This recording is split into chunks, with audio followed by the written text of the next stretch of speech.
బతుకుతారు. కుమ్మర్లు, తూర్పు కాపులు, వాళ్ళ గుండెల్లో దింపిన గుణపాలు అంటే జేసీబీలు ఎంత బాధగా ఉంటాయో నొప్పి తెలియాలా? 3 ఏళ్ళు ఆగు. ఇదే బాపిరాజు కమిషనర్ని బందర్లో కమిషనర్గా తీసుకొచ్చి ఇంకా అతను 2034 దాకా ఉంటాడు సర్వీస్లో. బాపిరాజు చౌదరి గారు చంద్రబాబు నాయుడు గారి చుట్టం, గోపీచంద్ గారికి చుట్టం. ఈ బాపిరాజు చౌదరి గారిని 2029 గవర్నమెంట్ రాగానే, జగన్ రాగానే ఆ కమిషనర్ బందర్ పోస్టింగ్ తీసుకొచ్చి ఇదే బాధ, ఇదే ప్రొక్లైన్ దిగితే గుండెల్లో ఎంత బాధ ఉంటుందో నీకు. నిన్ను ఆడిస్తున్న నీ పెన్ డ్రైవ్లన్నీ కూడా సేఫ్ లాకర్లో దాచుకుని నిన్ను తోలుబొమ్మలాగా ఆడిస్తున్నటువంటి ఆడికి ఇద్దరికి ఈ జేసీబీ బకెట్లు దిగితే ఎంత బాధ ఉంటుందో చూపించకపోతే కుల రవీంద్ర చూసుకో. ఇదే బాపిరాజుని బందర్ తీసుకొస్తా.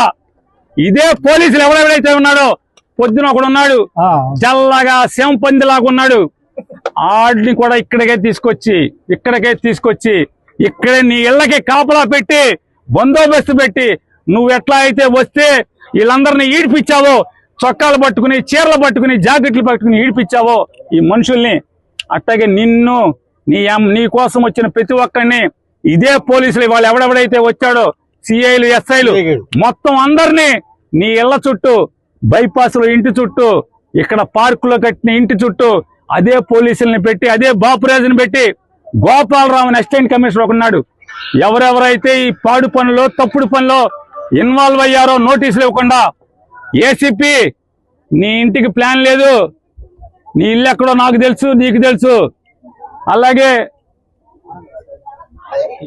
TPO, TPS assistant commissioner Gopalarao, నువ్వు బందర్ వదిలి వెళ్ళిపోతావేమో. గోపాలరావు, బందర్ కాదు, నువ్వు ఆంధ్ర రాష్ట్రంలో ఎక్కడున్నా సరే, అవసరమైతే నువ్వు తెలంగాణ వెళ్తే కేసీఆర్ కాళ్ళన్నా పట్టుకుంటా, నీ ఇంటి సంగతి చూస్తా. గోపాలరావు, మనిషి జన్మ ఎత్తలేదా మీరని అడుగుతున్నాను. మనిషి జన్మ ఎత్తలేదా ఎవడు మీరు అసలు? అధికారులా? అలాగే జిల్లా ఎస్పీ నాయుడు గారిని కూడా అడుగుతున్నా, అయ్యా ఎస్పీ గారు, కమిషనరు మీ పోలీసులకి పోలీస్ రిక్వెజిషన్ ఇచ్చాడా? ప్రొటెక్షన్ అడిగాడా? రాతపూర్వకంగా అడిగాడా? ఫోన్ చేసి కుల్లు రవీంద్ర అడగటం కాదు ఎస్పీ గారు, నిన్ను రాతపూర్వకంగా మున్సిపల్ కమిషనర్ మీ పోలీసుల్ని, నాకు పోలీస్ బందోబస్తు కావాలి, సోన్సో నోటీస్ నంబర్ ప్రకారం కోలదోయటానికి నేను వాళ్ళకి నోటీస్ ఇచ్చాను, నిన్ను పోలీస్ ప్రొటెక్షన్ రాతపూర్వకంగా అడిగాడా? మీరు ఆలోచించుకోండి ఎస్పీ గారు. మీరు ఊరికే కుల్లు రవీంద్ర తానా అంటే తందానా అని కుల్లు రవీంద్ర ఫోన్ చేయగానే మీరు లేచి నుంచి పోలీసులను పంపిస్తే ఇది ధర్మమా మీ ఐపీఎస్ ఉద్యోగానికి? ఎస్పీ గారు, రాతపూర్వకంగా కమిషనర్ మిమ్మల్ని అడగడా? మీరు అడిగితే కనుక అది మీడియాకి రిలీజ్ చేయండి. మున్సిపల్ కమిషనర్ బాపిరాజు చౌదరి మీకు మున్సిపాలిటీ నుంచి అధికారికంగా నేను పలానా చోట నోటీస్ ఇచ్చాను, ఆ నోటీస్ మీరిపోయింది, నాకు అక్కడ ఇల్లు కూలదోయటానికి పోలీస్ ప్రొటెక్షన్ కావాలని చెప్పని మీకు రాతపూర్వకమైన నోటీసు చిలకలపూడి సిఐకి ఇచ్చాడా? ఇస్తే మీడియాకి పెట్టండి. నేను మిమ్మల్ని నోరు మూసుకోకపోతే అప్పుడు అడగండి. మీ పోలీసులను అన్నందుకు పోలీసుల్ని